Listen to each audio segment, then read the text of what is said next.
you should, because everyone else does. This woman got me, I feel like, to where I am today. She opened the door for me to this whole new world. And it makes me want to sing "A Whole New World." But it really did. She made me realize what's important in life.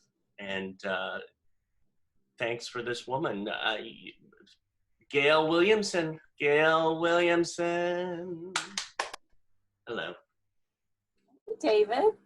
Hello, Gail. I was talking to several people who, well, probably everybody who I've been interviewed, we know. And a lot of them, were saying Gail Williamson, Gail Williamson. And I was saying, let's just call her Gail, like Cher, Madonna, Gail. First name kind of thing. So 20 years. I've known you like 20 years? Probably a little longer, I would think. But yeah, I mean, I've been doing this for 30. Right. And I'm not sure you were, that would have made BLAIR like 21 if it was 20 years. And I'm sure you met him before he was an adult. I think you met him like 17 or 18, didn't you? Right. Well, I went to Mary Ring's Born to Act Players. God, I think 1996. Okay. 95. So that's probably around when I met you. So it has been more than 20 years. Yeah. So BLAIR would have been a teenager. That's about what I remember. Now, when did you start working for the Media Access Office? I started volunteering in about 1992. BLAIR had his first commercial in 1991, right. And I couldn't find an agent that wanted to represent a child with Down syndrome. And he did such a good job, and he had so much fun, and I saw that this was, something I could do for him. And so I found the Media Access Office. I was looking for agent representation, and no one was interested. And when I got to the Media Access Office, and I thought this was the place, they're looking for actors with disabilities to get them in television and film. This will be the right place. And they said, oh, we're part of the Employment Development Department, and we work with adults, so we're working with 18 and older. So I said, okay, can I volunteer and develop a children's division? They said, sure, go on ahead. And so that's what I did. And at the time, I was a decorative painter. And I remember one day being on 3 levels of scaffold in an entry, painting clouds on the ceiling of this house. And I had a cell phone the size of a shoebox that I was on, getting kids to go on an audition, little girls in wheelchairs to go on an audition. Yeah. So that's how long ago I started volunteering and doing it. Wow. But, it was interesting yesterday when I was talking to you, and even before BLAIR, you have been connected to the community in some way. Yeah, I had an interesting introduction to disability. When I was a little girl, my uncle was a quadriplegic, and my aunt took him everywhere. I mean, this man went to Mexico for the summer, and she had this van and these ramps, and she would get him everywhere, and she had him on this amazing schedule so that they could do all these great things. And so I grew up with Uncle Doug. And then down the street from me, I had a very close girlfriend, and her little brother, Carrie, had Down syndrome. And I never heard the words Down syndrome. I just knew Carrie was different. And so I grew up playing with Carrie. There was a little girl in our school who was a hand amputee, and I used to teach a dance class during recess. And I remember I was always by her because the other children were fearful. They didn't know quite what to do without a hand there if we were doing a circle dance or something. So I became very close with this little girl. A young man with cerebral palsy in our group, a young man who was having night seizures, and I ended up tutoring him in 5th and 6th grade. So this was just kind of my world. It was all inclusive. And I was also in a very ethnically inclusive community. So I grew up with a lot of inclusiveness, and it was a lovely way to grow up. Yeah. Wow, what a wonderful way. It shows the way you are with everybody, the way you were brought up. And I think sometimes it's in, you know, even before you're born or something, some people say your certain things are within you as well. So it's a mix of all that that brings you to what you do. Sort of the nurture and nature. Yeah, yeah, I love that. Nurture and nature. Nurture, yeah. And you know, I don't know if I've ever seen you not giving up your time and working for the betterment of the community. Oh, come on, you've heard me go, oh, David, that's going to give me so much work. I think I said it to you today. So, Well, yes, and then you went, oh, that, yeah. make this happen. Yeah. But I think that's human. That, you know, it's sort of, I do it too. I like, go, okay. Well, as I get older, there's more of, oh my gosh, you know, how much time do I have and what do I want to put into that? But yes, when I was younger, absolutely, everything was yes. Tommy once said he was going to tattoo no on my forehead so I could just do this, you know, and I wouldn't have to have the words go over, you know, through my lips. Oh So, yeah, I'm pretty much, yeah, let's make it happen kind of person. You see, I pictured you with one of those pictures, the no hate, you know. Yeah. What differences have you seen from when I first met you years ago, over 20? In you? What differences have I seen in you? No, not in me. What differences have you seen in me? This is all about me, Gail.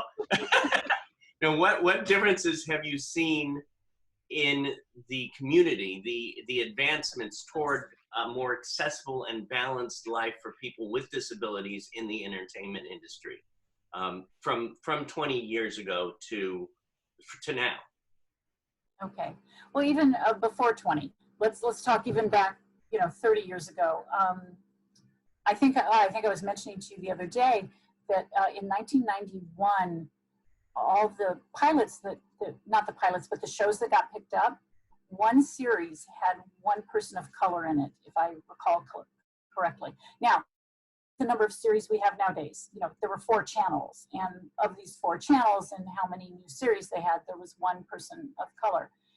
And it was a very male, white dominated world on TV and film. There were of course other people, but not very much. And at this point, the Grand Coalition was put together, which I think was headed up by the NAACP.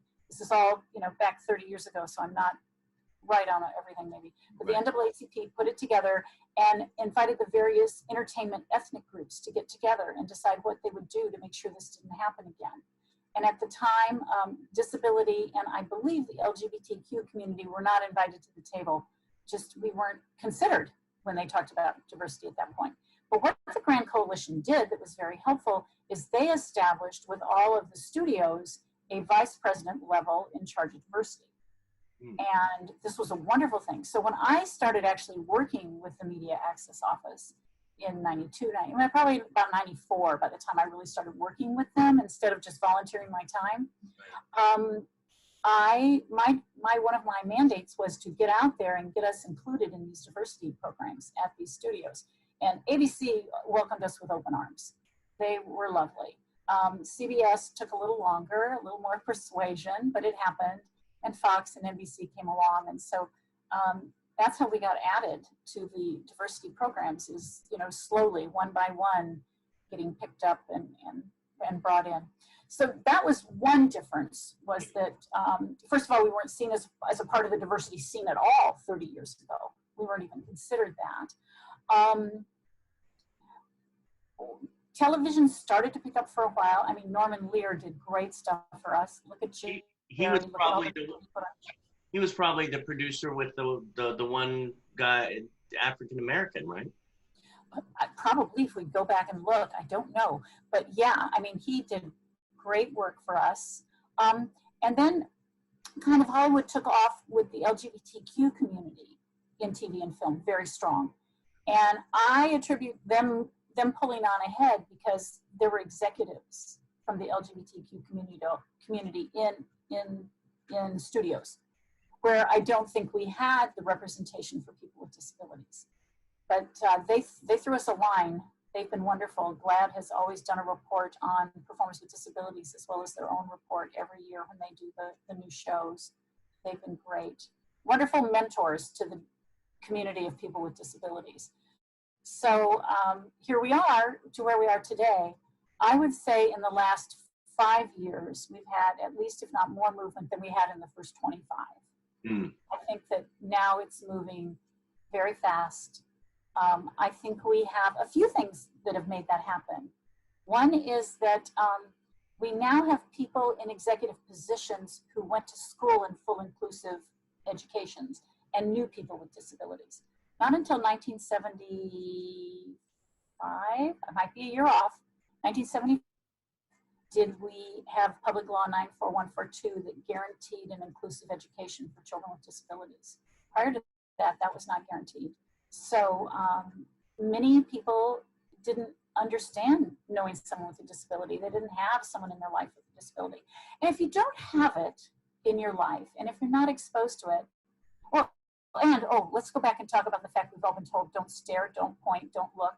Right. So we've taught to ignore people with disabilities. You know, when you were a child out with your mother in the market and there was someone with a disability and you were looking at them, your mother basically just said to you, don't stare, don't look, don't, you know.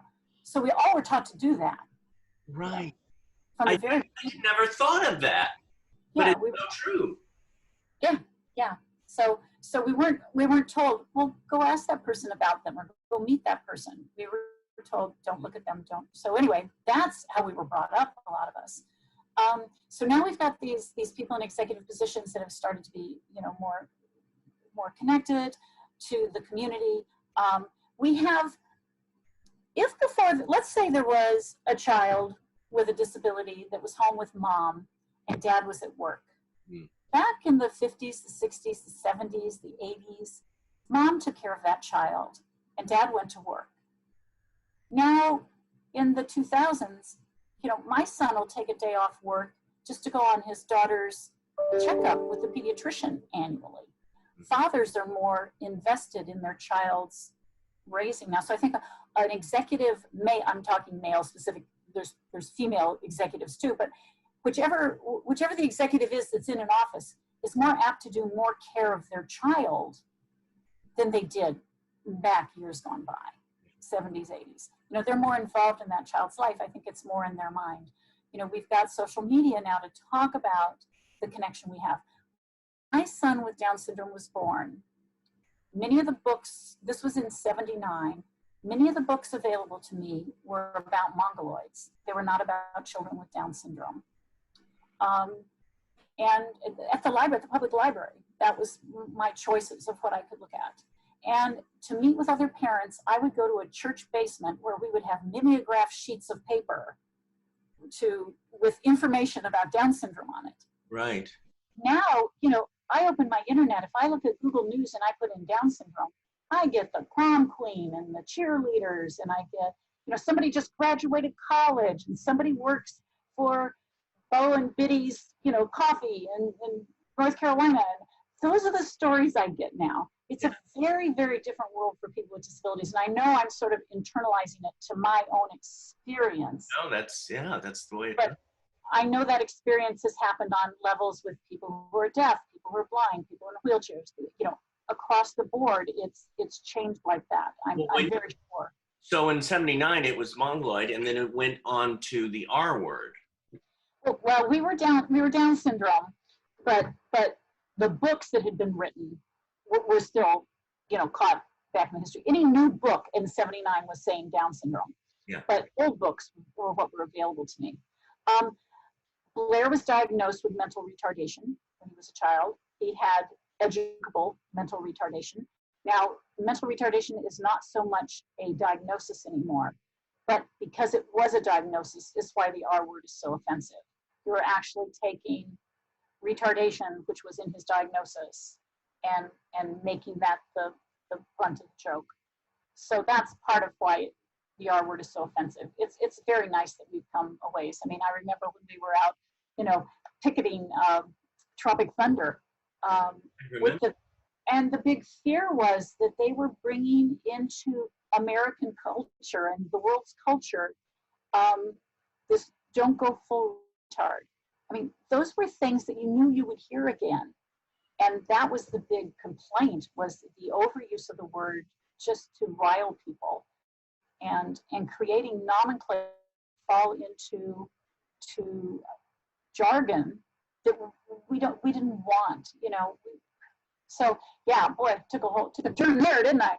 But yeah, that was why the fight was so big. And I think we're past some of that. I can remember back around the time of Tropic Thunder, where I talked to someone, and I don't remember what studio it was, about broadcasting standards. And at that time, a character could use the word retard in a show, but they had to get their comeuppance in the same act. They had to get some kind of, you know, you shouldn't have said that, or something had to happen to flip the story in the same act. They couldn't wait till the second act to address it. It had to be addressed in the same act. Well, what I always remember, people, whether it was the Media Access Office, which I met you and then Gloria Castaneda, who ran it, who was amazing and wonderful. And then I remember you at other places that you worked at, and people always called you to ask for advice as the years went on. Is this correct? Is that correct? You were the go-to person. Yeah, I guess so, in a lot of ways. But also, if I didn't have the answer, I had the connections to find an answer, is why. It wasn't that I was all-knowing. Right. It was that I had the right Rolodex. People know what a Rolodex is nowadays? I don't know if they... I have numbers in my phone. It's like, we'll be back, and we'll be... I don't know, I found this. So I don't know, it reminds me of dinosaurs, so... This has no connection to anything. Absolutely, you got that out for my interview. It makes perfect sense. Well, how we started the dinosaur age, and now we're, you know, advancements. We are, and you know what we've been asking and fighting and wanting all along is, in advancements, is consideration for actors with disabilities to just play people, and to not have to have the story, you know, to not only be invited to be a part of the story if the story's about the disability. Right. We just want people that get to be there. And we're getting there. That's happening. I mean, we have now, as a talent agent for Kazarian, Majors, Ruskin and Associates, and I head their diversity department, which just covers people with disabilities. I know diversity is vague, and we get people submitting with ethnic diversities and LGBT community. But I still only want to call it diversity because that's a department we need to be in. We need to be in everybody's diversity mind, so we're going to continue to call it that. But it's specifically disability. But I don't know where I was going with that. Well, I find it amazing and wonderful that you keep going. And it's taught me in a way too. You know, I started as an actor, and I still like to act, but it's not my number one thing. I mean, when I walked into that Mary Ring's Born to Act Players, it opened up. And then I assisted with her at Media Access, and there's another door. And I realized that I really, you know, a lot of times we feel that we fight some stuff in life, like, no, I want this, not this, but this is, you're going with it. So what? It's organic, very organic. Yes. And I'm realizing, actually, in a way, right now, that I did go with it. I didn't fight as much with it. There were times, but I still love to act. I still will. I still love to produce, but my focus is on this extended family. And it gives me so much joy. I get so much joy turning on the TV, and there's Cole Sebus, or there's Jamie Brewer. I mean, it's like, you know, and they have turned into my favorite actors. My favorite performers. And, you know, of course I grew up loving Dustin Hoffman, and I still do, but this is authentic. What? Authentic. Yeah, authentic and wonderful actors and performers. You know, David, you won me over, and we've discussed this before, but I don't know if it's the moment, if I've told you it's the moment you won me over, but which you were easy to love, but do you remember when you did Annie Hall with Amy at BLAIR? Yes. And she has you come to save her from the spider. And as you come through the door to make your announcement that you have been, you know, chasing spiders all these years, Amy announces to everyone, oh, you guys, he's been killing spiders for 20 years. And the look on your face when your line was gone, and then your recovery to get right back into it with her, it was like, this guy can do anything with my shot, because he can handle someone who will never be an actor. We knew Amy wasn't going to be an actor, but this was a wonderful, important class for her. But you can make it something. You can make it the most entertaining scene of the night, because she went off and you went off. You just were David with her, you know? Well, and yeah, it was, you know, the script was out the window. So that's where the improv comes in. And it's like, it was like, get over here. We got to take care of the spiders, or whatever it was. That was one of my favorite moments on stage. It's got to be a life-defining moment for you, because it defined what you could do with this community. Wow. Interesting. God, you're making me realize stuff as we're in this moment. I'm like, take a breath, David. Take your next breath. I've got to do that too. I've got to finish that film. What is your dream in life? Actually, before that, what do you want for your next breath? You know, it's really interesting, because in a lot of ways, we've gotten there. There's more to do. There's plenty of work to do, and a lot of people need to come behind us and do it. But as I'm getting to an age where I'm thinking about my retirement, and I'm realizing that if there's a group gathering and I can't get there to have my voice heard, I can take that breath, because there are so many voices now. There's so many people that have come to the table, and it's important to have every single one of them. I'm so excited that we have this large group of, there's the Performing Arts Studio West and the Born to Act players, and I'm going to miss someone if I name them all, but you know, Easter Seals and Respectability and what's Terry's program, Lights, Camera, Access, you know, all these different media access awards. All these groups are coming to the table now, and they're sharing this vision. And we've got the WGA committee, and we've got, you know, it's a SAG, Performers with Disabilities Committee. People are speaking up.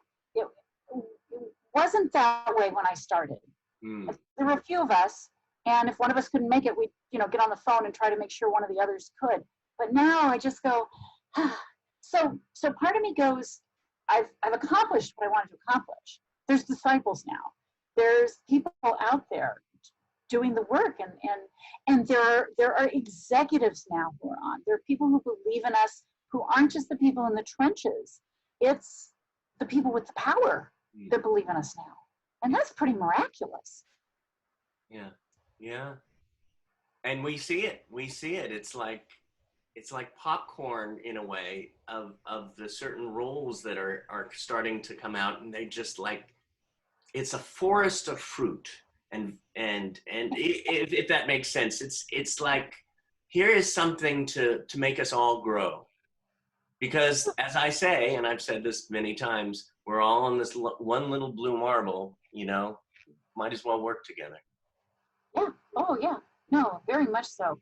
I mean, and you know, here we are in the middle of this virus, you know, doing this interview, and look how cool it is that you've developed this and you're doing all these interviews at this time. And I think it's kind of shown us what the internet and all has done for people with disabilities. I mean, this is universal design. No one in a wheelchair has to figure out how to get in the second story building to do this interview, because there's no elevator, you know? It's nobody has to figure out how to get the interpreter to show up on time, because they can just go in on Zoom and be added to the conversation. Yeah. I mean, it's really interesting how these times are pushing us to accept and embrace universal design that we thought was, you know, we thought was something totally different. It's like the curb cuts, you know, oh, those are for the wheelchairs. Well, how many women with strollers and how men with strollers, how many people with strollers, how many business people with their rolling briefcases, how many of us with luggage appreciate those curb cuts? You know, it became universal design, and I think that's what we're seeing now for our community. Well, I was telling Mary too, that, you know, Mary Rings. Yeah. I was telling her that people for years have been saying, can you put Meet the Biz online? Can you do, you know? And I went, yeah. And I just never got to it. Well, this, thank God, thank God John Paces said, we're going online with Performing Arts Studio West. And he pushed, and the circumstances pushed me to do this. And at first I was going to do just acting classes, and it was like, when I do acting classes, I really like, I was okay, try that again. Okay, I like the clay. Well, at first we were just doing the interviews, or at first we were just doing classes to the camera. So I was thinking, well, wait a minute, I do Meet the Biz. So it happened finally. Well, I bet Mary had a few things to say about her being pushed into doing Zoom with Born to Act players. She was very resistant at first. Yes, she was talking about that. She just didn't want to do it, huh? It's like, no, how can I teach an acting? But it opens you up. You're giving a task, and then you go for it, and you find a way to do it, whatever it is in life. What's your biggest joy? My biggest joy? Oh, is to turn on the TV and see somebody I had nothing to do with casting that has a disability. That means it's happening broader than us. You know, my whole goal for my department is to make it go away, which sounds crazy. Yeah. But and my bosses know that. The whole goal is to make it so right for everyone to be fully included in every agency that you don't need a diversity department. You don't need somebody advocating for these clients, that they are going to get covered, and they're going to get covered fairly. They're not going to end up in an agency just pigeonholed as the person in a wheelchair. Because we're saying, hey, can that attorney be in a wheelchair? You know, we're not waiting for the disability roles to come along. For our talent that are SAG members and have good reels, we're going to push them for all those typical roles. And so, anyway, the biggest joy is seeing that it's happening. That you know, when someone says to me, oh, I saw a kid in the Target ad, is it yours? And I go, no. And they go, oh. And I go, that's so cool. Because that means somebody else reps a kid and put him on the Target ad. I'm thrilled.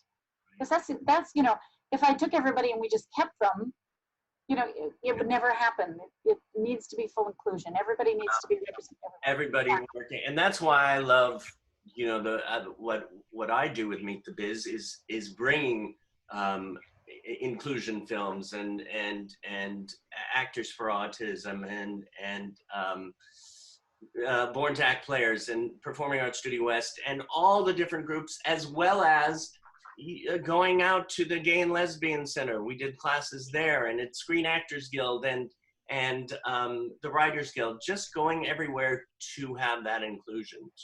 And we all, like you said, we all do our thing, and if we all work together, it's a great puzzle that's creating a beautiful picture right now, you know? Yeah. We just keep adding more puzzle pieces and growing it. So one last thing I wanted to talk about was BLAIR, because who? I know, Gail, BLAIR.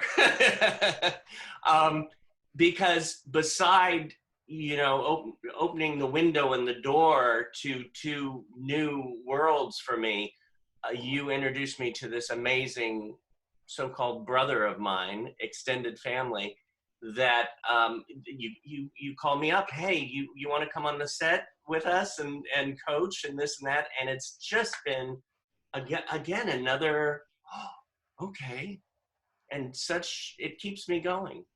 That's great. Well, you know, anytime I'm doing something like this, it's like, well, I sit here as Gail, just Gail, only because there's a BLAIR. I had a child with an extra chromosome, and for some reason that kid had an extra acting gene. I don't know where it came from, don't know how it got there, but he was a born actor, and we saw that very, very early on. Yeah. And he me to this. Had I not, I often say, I followed my son's passion and stumbled on my destiny. Wow. I would not be here without him. Any of those accolades and awards and thank yous that I get, it all goes back to the fact that he came along, he had some sort of gift to be an actor, and he introduced me to a world that I would never know without him. You know, if he didn't have that chromosome, if he didn't have whatever it is that he has that makes him understand what a note means when you tell him to do it this way or that way, I wouldn't be here today. I wouldn't know you. You know, none of this would have happened. Wow. And how can that not be a great thing? How can that not be a great thing? It's a beautiful thing. It really is.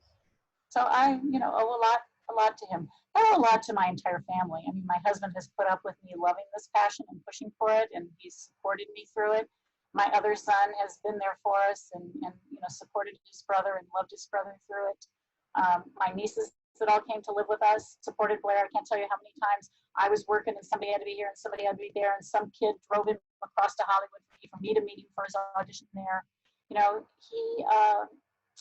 he's kind of the glue in the family. Wow. Well, and the extended family as well. Exactly. He's brought all the people like you and stuck you right to us. I love it. Thank you, Gail Williamson. Thank you, David Zimmerman. It's David Zinderman. Zinderman, right. That's what BLAIR calls you.